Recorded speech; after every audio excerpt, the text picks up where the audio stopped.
अशा पद्धतीने आजच्या या कार्यक्रमाच्या सुरुवातीला आपण सुंदर अशा पद्धतीने दीप प्रज्वलन या ठिकाणी करीत आहोत।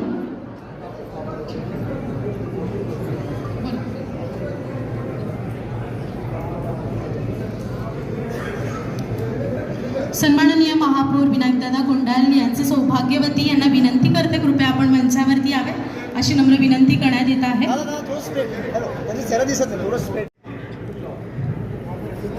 आता यानंतर आरती संपन्न होणार आहे।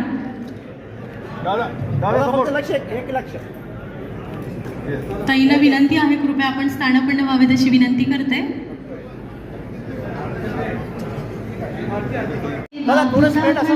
प्रकृति स्वभाव करोमि यज्ञं सकलं परस्पे नारायणायति समर्पयामि। अच्युतं केशवं राम नारायणं कृष्णदामोदरं वासुदेवं भजे श्रीधरं माधवं गोपिका वल्लभं जानकी नायकं रामचन्द्रं भजे। जय देव जय देव जय मार्कण्डेय।